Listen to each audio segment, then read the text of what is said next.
Hello, everyone, and welcome back to Mind Your Mission. It's been, I think we missed a week, so we're super excited to catch up today. I haven't caught up with Erin in a couple weeks because she has been traveling and out of town, so we're super excited to catch up and just fill you in on what's going on in our lives. So, Erin, do you want to start us off telling about you had a really fun trip to the West Coast / Hawaii? So tell us all about that.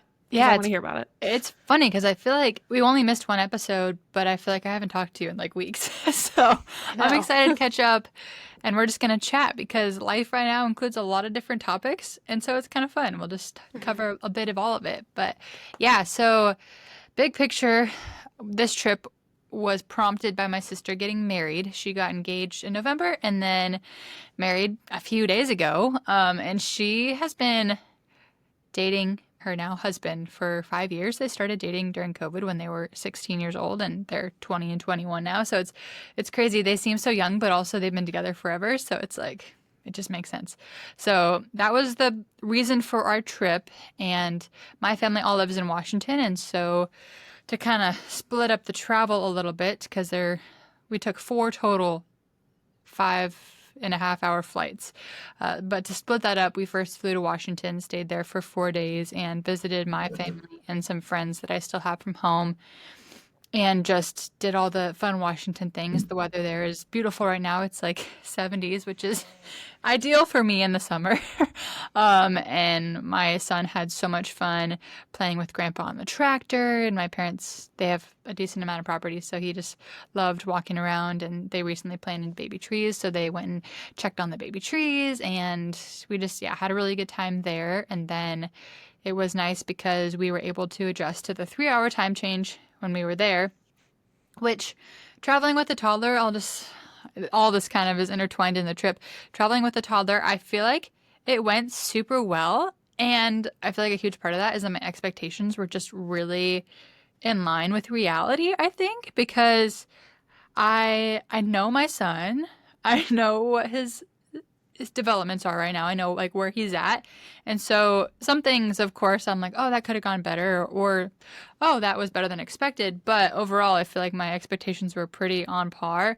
The first flight was the most challenging. One, because we were on Southwest, and Southwest, you don't have assigned seats. And we expected that like kids and military would be able to board before everybody else, which they do have family boarding, but it's still after a good chunk of people board the plane. And so since we took our car seat on the plane, which I am glad we did, but So you bought a plane ticket for him so that he oh was yeah. able to sit. That makes sense. Because in long flights, I feel like it's way easier when you have Well, and that. it's crazy because we flew with him when he was 3/4 months, I think, and we didn't buy a seat then because he's just sitting in our lap and breastfeeding and all that. Uh, but even then, like breastfeeding when there's like another person who you don't know next to you, it's so tough. And he's always been a big kid. But yeah, I cannot imagine not having his own seat. And I can definitely see pros with not bringing the car seat because he'd be able to like stand in the seat and use the tray table and look out the window easier and all those things. But we knew, because it's a 5 hour flight, no matter what time of day it is, it's gonna coincide with either bedtime or a nap. And so we knew we wanted him to sleep, and there's no way. He's not a cuddler. He's not someone who just like cuddles up to you and falls asleep. He is a really good independent sleeper. And so I knew the only chance of him sleeping would be if he was in his car seat. So anyway, we took the car seat on the plane, and that first flight, it was just kind of a disaster because we bought a bag for it, so it had wheels, so we like brought it through the airport and everything. So Nolan had that in his backpack, and I had the stroller and then the diaper bag. And he boarded first because we thought, okay, you'll board as early as you can, get everything set up. I'll wait, let him get his wiggles out, change his diaper, and then meet you when you have everything set up. And the first flight was just hard because he's like trying to carry that big stroller bag like through the plane, but people The, have already boarded. was the stroller with a car seat? I'm like trying to figure out how people travel with kids. So there's so many different ways to do it. When he was little, yeah, he was in the stroller or in the car seat that clipped into the stroller. But this time his normal car seat is what we took. We have one of the even flow Oh yeah, you revolve, sent that to so me. I it want that one. turns, and which is a big car seat to take on a plane, I'll admit. But there are pros with it too. I think that any way you do it, you just find a system that works. Like, because by our fourth flight, like we were locked in, we were rolling well. It was just an adjustment, and so we had the stroller with him in it, which I still stand by because at 1.5, he's like running around the airport, but still not capable of just like walking, holding my hand through the airport. Like he can walk, but Yeah.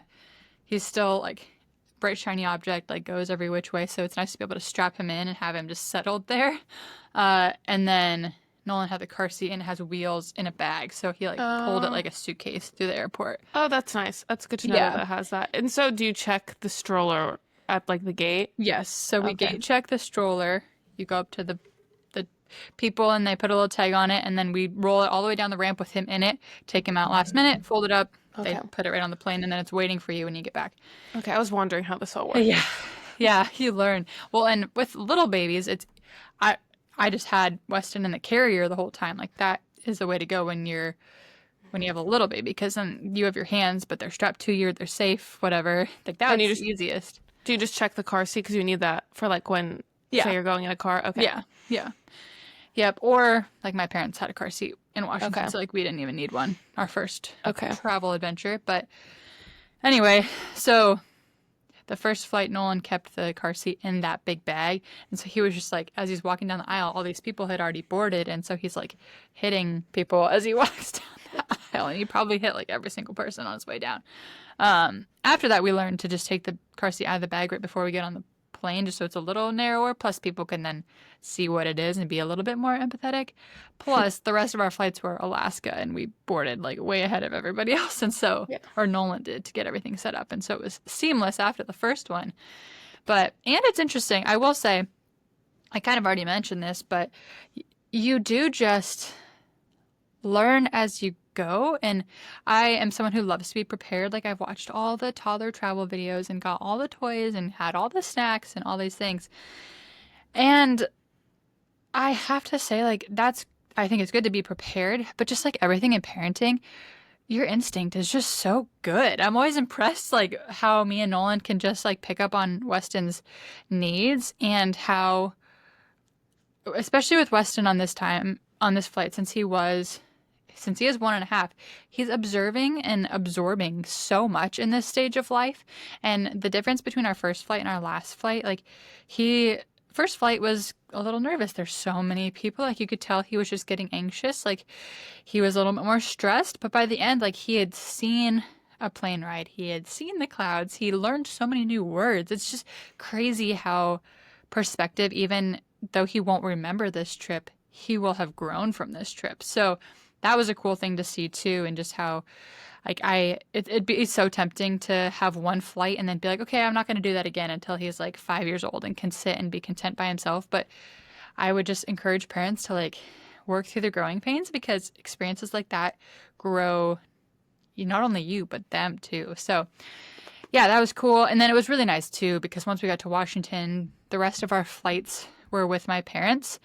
So we went to Hawaii and then back with my parents. And then my mom is actually, since she's a teacher, she's here for the month of July. And so she flew back with us. So we had extra hands, which always help on travel days for sure. So the one thing, it was really nice, like I mentioned earlier, to have the pause in Washington before going to Hawaii because of the time change, just because between here and Hawaii, it's a 6-hour time difference. So that was nice going there, but then on the way back, we only had one night in Washington. And so we all have been like struggling to get up at the right time. And Weston has been like wanting to fight bedtime since he's just not tired yet, since it's still like only 1 p.m. in Hawaii right now. So that's been an adjustment, but overall, I'm so proud of him, and he did a great job, and we had a great trip. And although vacations look very different with the toddler, I would say my expectations, just like on the flight, were very on par with how vacation was going to go. You don't just like lounge at the beach anymore. You're watching him and chasing him. And that was another thing that was cool to see experience-wise, is how he opened up and got really comfortable with water and with just people and with so many things, because when we first got on the beach, just the noise and the people, like he was definitely a little bit overwhelmed, but by the end he was like totally running into the waves, and we had to stop him from just like diving headfirst into the water. So it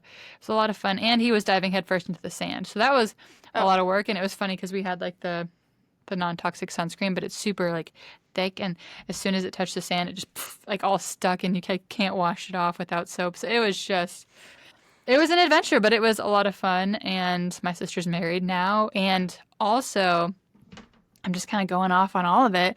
It was really fun because for those of you who don't know, with my son Weston, we waited until the birth to find out the gender, and then with this baby, I kind of thought we would do the same thing. I really enjoy waiting. It's just a fun surprise. However, my sister like really wanted me to find out. She like kept asking me, like, "Are you gonna find out? Are you gonna find out?" And I had my 20-week anatomy scan right before we left. And so my sister is not really a gifts person when it comes to love languages. She more is a words of affirmation, and I don't know, she receives love in different ways. She's really good at giving gifts, which is great because that's my love language. But but anyway, I was trying to think of a good gift for her that would be meaningful, and like something like, I don't know, a bracelet or a necklace. Like that just wasn't going to cut it. Like I'll figure out, like I'll get her something off her registry, obviously, and do all that. But I was like, what's something fun that I could do? And also, if you didn't know, my family has always been really big fans of the show Survivor. And so between all those things, I was like, okay, I'm going to write this really long card because she loves words of affirmation. I'm going to first like tell her all these lessons I've learned about marriage and all this like sappy stuff. And then I'm going to do like a choose your own adventure where I put the gender of our baby that I got at the 20-week ultrasound in this card and basically say, hey, I haven't looked at this. If you don't want to look at this, great. If you want to and keep it a secret from us, great. Or if you want to open it and show just us, great. Or if you want to open it and show just our family, like, great. Like, whatever you want to do, like, I'm putting the power in your hands. Knowledge is power if you watch Survivor. And so I gave that to her the first night that she got to Hawaii, and she decided to open it, and then she decided to tell my family. So it's crazy. Like, I never find out the gender with our first, but with this baby, I know what it is now. And so I am super excited, and it's definitely different knowing. I feel like there's a lot more planning that I have to do, so it's kind of like less stressful if you don't find out the gender of your baby. But it's also super exciting to know and to start thinking of names and to do all the fun things that you can't necessarily do if you don't know the gender. So that was another super exciting part of our trip. And now we're back at work, and somehow Maryland got like 20 degrees hotter. It was like you missed the worst of the heat wave. Yeah, it was really bad last week because it was like over 100, wasn't it? Mm-hmm. And it's 100. Funny, we got a text from our landlord, and she's like, hey, I heard the power is out. I hope you guys are doing okay. I'm so glad we missed that. I'm so glad that I was not here for 100, because 87 or whatever it is today, it was like low 70s when I left, which is like fine. Hawaii is just great because there's not humidity, and then Washington is great because it's Washington and it's only 70. So yeah, that was a little bit of an adjustment. And then running in the heat, we'll talk about our fitness journeys here in a minute, but yeah, so it was a great trip, back at work now. And I realized, like, the other day, I was like, oh, darn, got to go back to work. Like, okay, I'm going to go and I'm going to steward the time that God has given me in this job well. But then I was like, wait a minute. July, August, September, October, we'll start prenatal leave. I'm like, it's only like 3.5 months. Like, is it really? Yeah. July? Yeah, mine's like, yeah, it's less than 4 months for me. Because you're due earlier. Yeah. I am. So you have a little bit. Oh, I can't wait. I was like, okay. Like, okay. I could do that. I could do 3.5 months. Like, that's a bite-sized piece of time before the next break. Even though it's not really a break. It's just a different job that I am more excited for than my other job. So yeah. How have you been? Catch me up in the last 2 weeks. Work, pregnancy. Are you feeling any better? All that stuff. Okay. Yeah. I feel like not much has happened, but also kind of a lot has happened. So feeling wise, I'm definitely better. I am still throwing up, but it's not, I threw up twice yesterday, which is rough. But I'm not as nauseous. It's more so like things will just trigger me and I'll throw up. Like day to day, I feel pretty normal. Sometimes I'll like get the Do you ick feel like and you've just gotten used to it, or is it actually better? the nausea is definitely better. Like I used to like not be able to get up out of bed. Like I honestly was super miserable the first like 14 weeks, like miserable. Like I felt awful. So now I feel a lot better. It's just I'll smell. I still can't take prenatals because I'll throw them up. So I've let that ship sail, and I'm like, Lord, the baby's in your hands. I really had to let go of like any control all over anything because it's worse if I take them because then I throw them up and the food I eat up. Yeah. So it's like, well. Yeah. I'm just gonna have to get past that. So I definitely feel better. Still throwing up. I still have a hard time eating food, which is annoying. I can eat a wider variety of food, but I still can't have like a meal. Like I'm eating very snacky stuff now, and it's like healthier than I was eating, but I can't have like meat. I haven't been able to eat meat this whole pregnancy, which I didn't like meat before, so I'm not I surprised. was to say, I don't think you were a Yeah. big meat eater before. No, but I would eat it. Like I would eat chicken every night because it was good for me. But now I'm like, I can't. Unless I go out to eat, then I can have like chicken. But I think I'm just really gonna eat beans and rice and try to see if I can do that. I've been eating a lot of rice cakes with peanut butter and strawberries. That's been a go-to. Apples and peanut butter. The Belvita bars, which are not good for you, but they're easy bars for me to eat. So I'm like, okay, I'll take Like, that. what's your flavor? Blueberry or chocolate? No, I don't like any artificial like fruit flavors. I do Oh, like the cinnamon. Like okay. anything that smells like artificial fruit or is like an artificial fruit flavor, I hate it. That's, I And mean, good because yeah. it's fake anyway. So Yeah, but I do love candy. I've been trying to eat less of that because of the dyes and stuff, so I'm weaning off of that. good. So I'm Nice. being better about that because my first semester I didn't care. Like I don't care. What else can I eat? Hummus. I'll eat it with like pita chips, and I can eat like carrots and bell peppers. I eat those. Fruit is super easy, and it's been cheap because it's in season. So I've been You don't eating. like cheese, right? I used to love cheese, but no, not in my. I can't have any yogurt. Like any dairy makes me throw up. So any What about dairy like and any meat. smoothies? Do you drink smoothies? Um, I can, but it basically has to be fruit and water. Okay. I'm just going down the list here. I was picky before, but it just Yeah, like yeah. has gotten worse. Yeah. Because now I like can't eat it. hmm Before I could eat it. So I yeah. remember last pregnancy thinking like, will this ever sound good again? And I was just scared that like food would just never be satisfying ever know. again. But trust me, like food, I definitely get satisfied by food after that. So At hopefully what it gets better. point? At what Well, point were you able to like food again? for me, it didn't happen until third trimester, first pregnancy. Okay. But there was still some foods that like I don't feel like I ate until like even being postpartum. Like I don't think I Yeah. ate.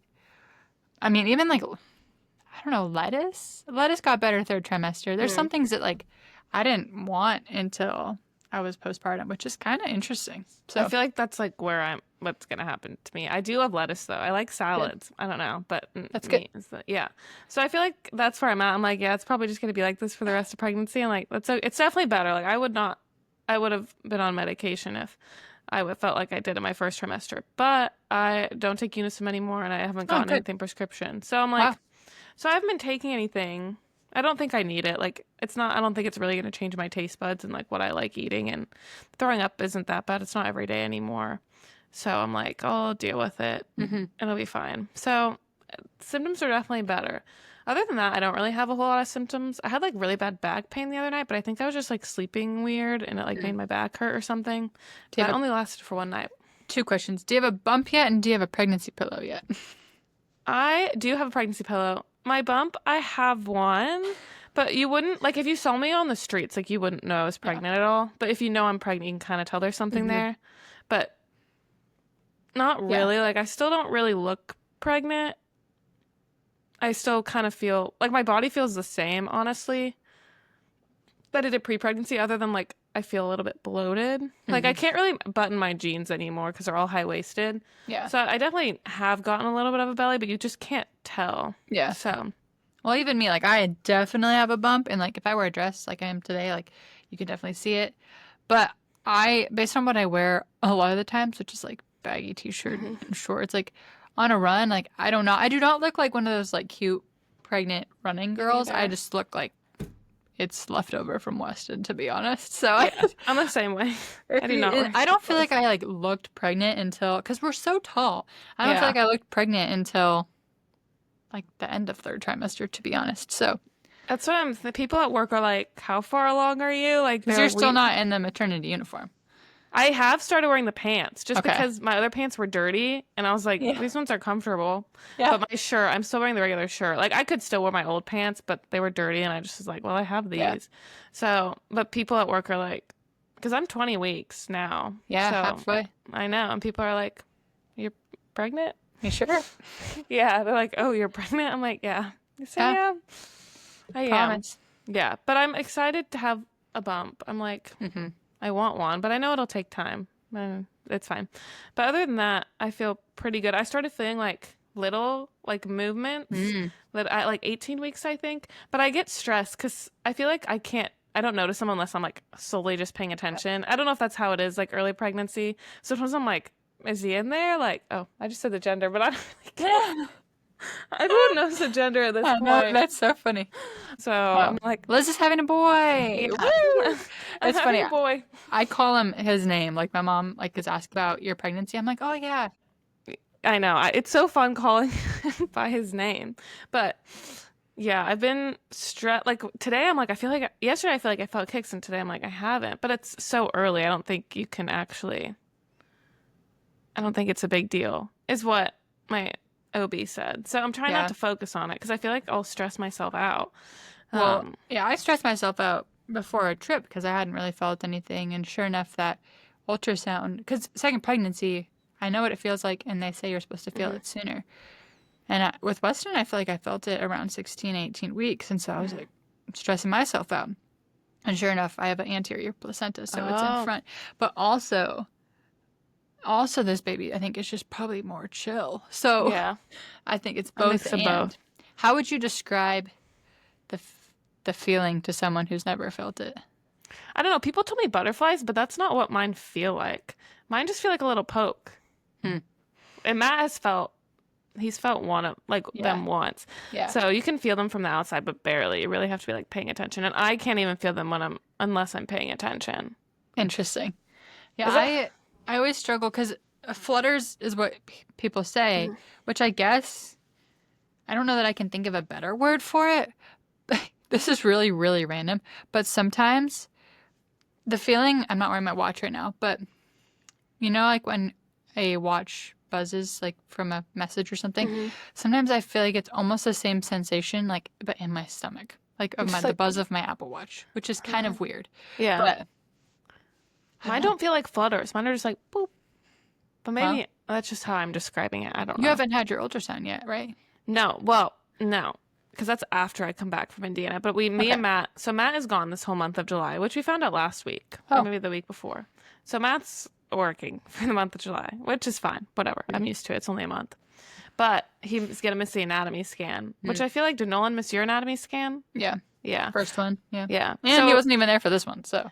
Yeah, so it's like, so he's missing that, but I wanted to pay and get one of the cute ultrasounds. Number one, because I was going home and I wanted to make sure hadn't seen him since like 10 weeks. So I was like, okay, I want to make sure like he's in there and he's growing. So we went at 18 weeks and we got like one of those, whatever, ultrasound places. So we saw him and got like a bunch of pictures, which was fun. And so Matt got to see him before he left. And that's like around the same time he was kicking. So I feel like those allowed me to like feel way more connected to the baby, because before it was just like, you're making me really sick, dude. But yeah, I'm a little stressed for the anatomy scan. Like, just stressed that things will come up. But I know it's okay. Like, I don't think there's going to be anything really concerning. Like, we saw him and he was developing normally. But I think it's normal to, I guess, have those thoughts. Like, if something's going to be wrong. I don't know. Did you struggle with those? You probably still do. I still don't know. do. Well, and I have to go back in 2 weeks because when they did the anatomy scan, they are very thorough. At least, I mean, they're supposed to. It's an anatomy scan, so they're literally checking everything head to toe. And I was the ultrasound tech who I saw this time. She was really good at explaining everything that she was doing, and we got into some really good conversations. But my baby was just not cooperating. And so they have to get, I think it's 8 different angles of the heart to see how the heart, and so just that in itself, like, that's hard to get if a baby is cooperating, but if a baby is just like turned a certain way where you can't get a certain angle, like, that makes it hard. And it doesn't mean something's wrong if they can't get all the pictures, but Yeah. it's so easy to get anxious. But I also, people ask me, or she asked me, the ultrasound tech, like, why I didn't do the genetic testing. And it's like, Hmm. whether you do or don't, for both of us, for any Christian, it should be this way. That's not going to change Mm-mm. anything. Information could be helpful, give you more planning, I guess, but Or just what, stress you out like, more yeah, too. what is it going to change? Like, Yeah. my faith and my trust and my hope, my peace, all of it has to be rooted. Even if I have the information, it has to be rooted Hmm. in the same place, in the Lord. So it's like, that's like when I have those feelings, it's like, okay, like, even if something is wrong, what's my response? It almost is a good chance to reflect and be like, okay, if something does come up, if baby does have an issue or a problem, like, what's my response going to be? And so it's a good, like, heart check to be like, how's my trust in the Lord? Because if I trust the Lord, then I will be consistent and my spirit will be unwavering and my peace won't be circumstantial. But definitely have those feelings. I think that's totally valid. It's just what we do with those feelings that matters. Yeah, definitely. I feel like I've learned a lot in giving God the control because you can't control any of that stuff. Like, you can try to eat good, but Yeah. and all, which I haven't been that great at. But you can try to do all the things right, but it's still not necessarily going to change the outcome. So you just have to trust God with it. But it's so hard sometimes. I do feel so fortunate too to have friends who have walked through hard things. Like, one of my friends, her baby had, I forget what it's called, left heart something, but they had an issue with their heart, and the first year of their life, were in the hospital and were still today. I mean, they're having hardships, but that is now their story, and God is working through their story just as much as He works through a perfect picture. Hmm. So, or Nina, like, our friend with the baby who has Down syndrome, like, she's turned that into something that's a beautiful thing. That that's what her family is, and it's Hmm. beautiful. And so, like, it's, even, I'm just lucky to have seen friends go through those things and realize that if we trust the Lord and act accordingly, then it can be even more beautiful than if everything was picture perfect. So, And I feel like in my head too, I can like plan out the baby's whole life. I'm like, oh, he's got to go to the academy. but But I'm I'm totally for arranged marriages, by Me the way. too, me too. But I feel like I have this whole plan in my head of like, he's got to go to the academy because I don't know, that'd just be fun. I have 2 other friends who are also having boys. So I'm like, oh, it'd be They so can all fun. They could go. be Yeah. classmates. But I just have to remember that, like, what is that verse? It's like, man comes up with the plans, but God Hmm. establishes like his Her steps. And I just steps. have to remember that.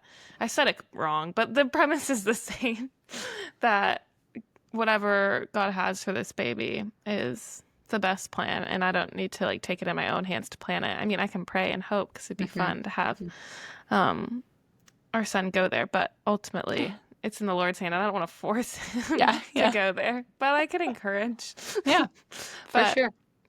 yeah, so just struggling with those kind of thoughts, and then yeah, Matt's gone this whole month, but I'm also gone for like half the month, so it's a good time. Yeah. So you're going to Indiana for your first baby shower. Yes, which it's early. And I wanted to do the anatomy scan before, but it just didn't work out that way. But it was when I was going home. So I was like, well, it makes sense. All my friends and family are there to do the baby shower there. And I don't want to Mhm. do that in my 3rd trimester because I'm driving, because my mom Okay. has a bunch of stuff for me in the car. Gotcha. So it's a 12-hour drive. So I don't think I would like to make that drive much later in pregnancy. And all my Yeah. friends are off for the summer because they're all teachers. So it's just like, this is the Nice. best time to go. So we're just Yeah. going to do it now, and then I'll do one here probably later on in my pregnancy. But yeah, so I'm starting the road trip. My friend flies into Mark. She's helping me because Oh, Matt cool. was going to help me, but he cannot. So thankfully, one of my friends, Natalie, shout out, she is flying here to help me with the drive and help me drive back too. And we're bringing Finn, who's on the bed. He's really good in the car though. He's the best dog I've ever seen in the car. He just sits in his little bed the whole time Are and you going to break sleeps. it up, or are you going all 12 hours? The goal is to do all 12 because with both of us, it's like 6 hours each isn't that bad. So, Yeah. And I feel like we don't see each other very often, like maybe once a year. So we'll just like get to catch up and hang out and stuff. Yeah. So I'm excited for that. That'll be fun. So you have your registry done?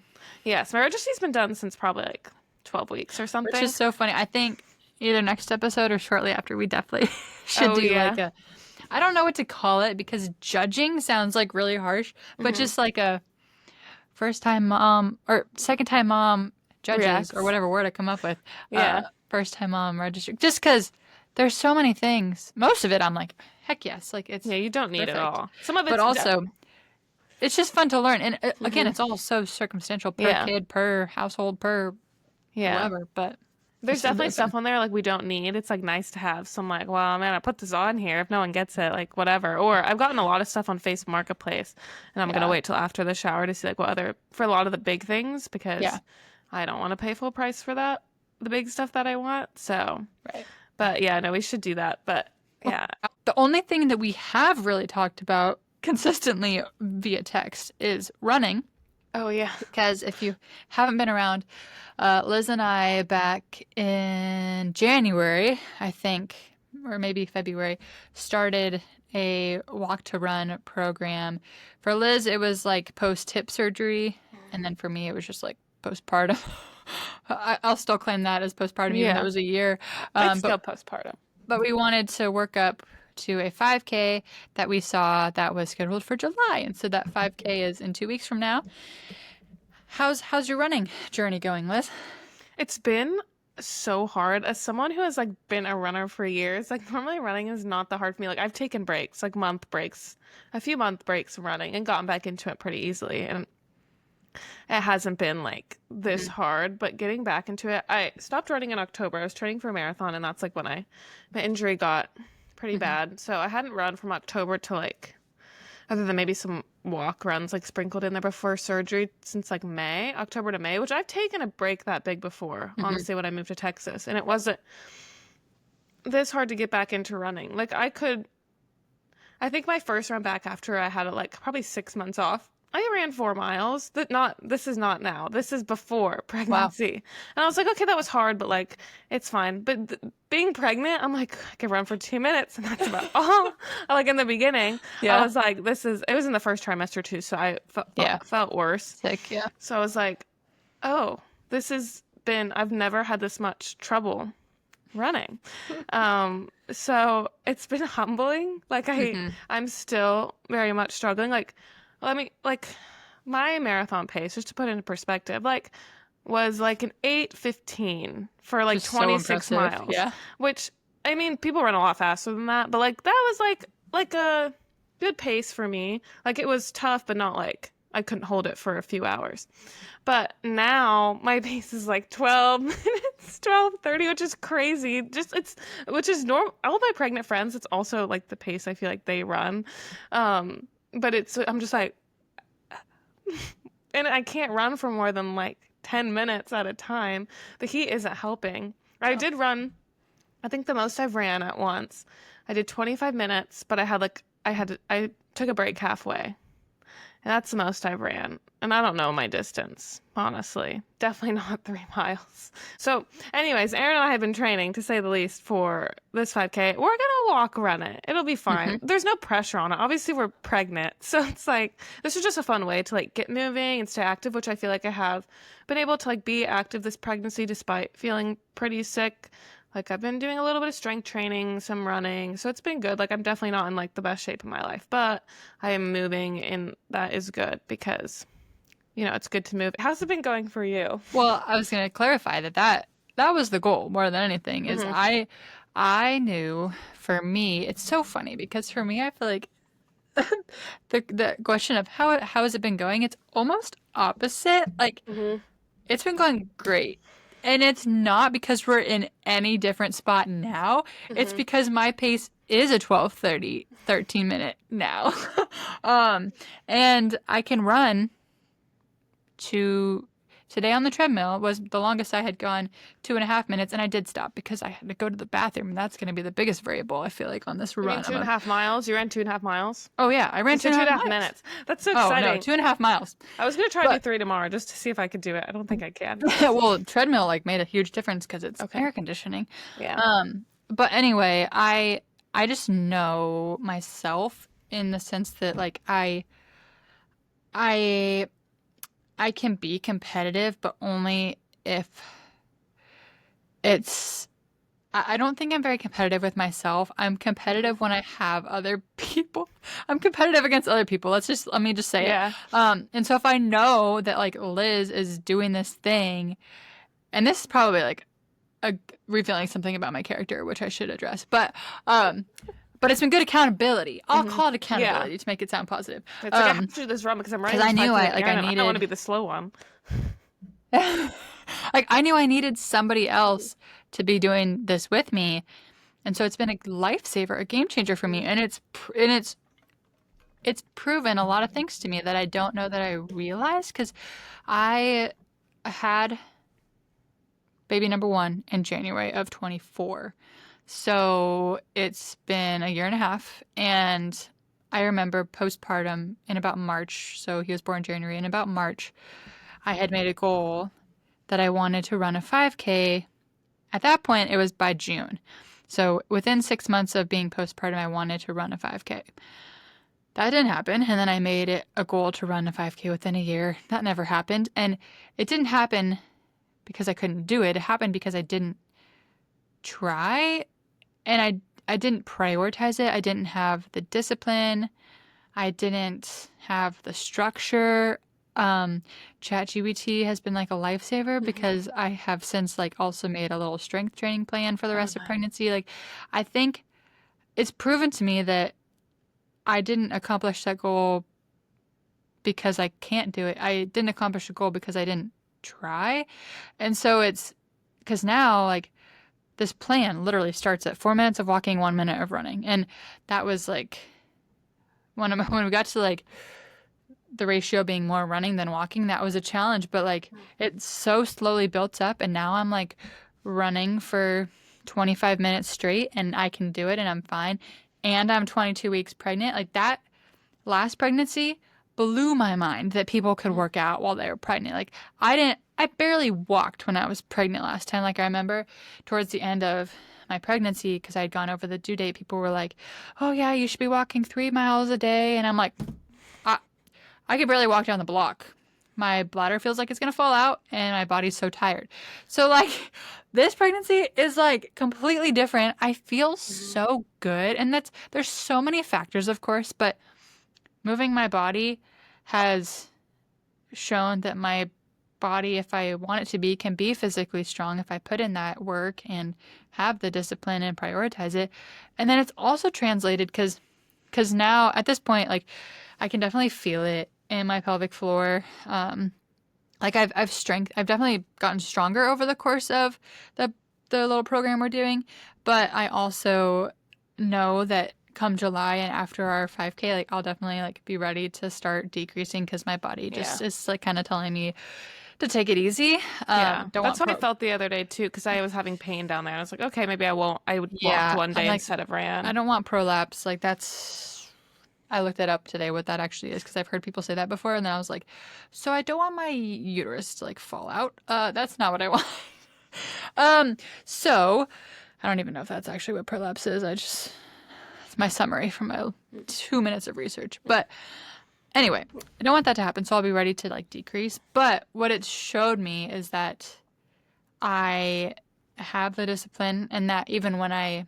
start decreasing, I will still be moving. Like that's become a priority and will remain a priority. And it's also now translating to showing me that I can prioritize other things.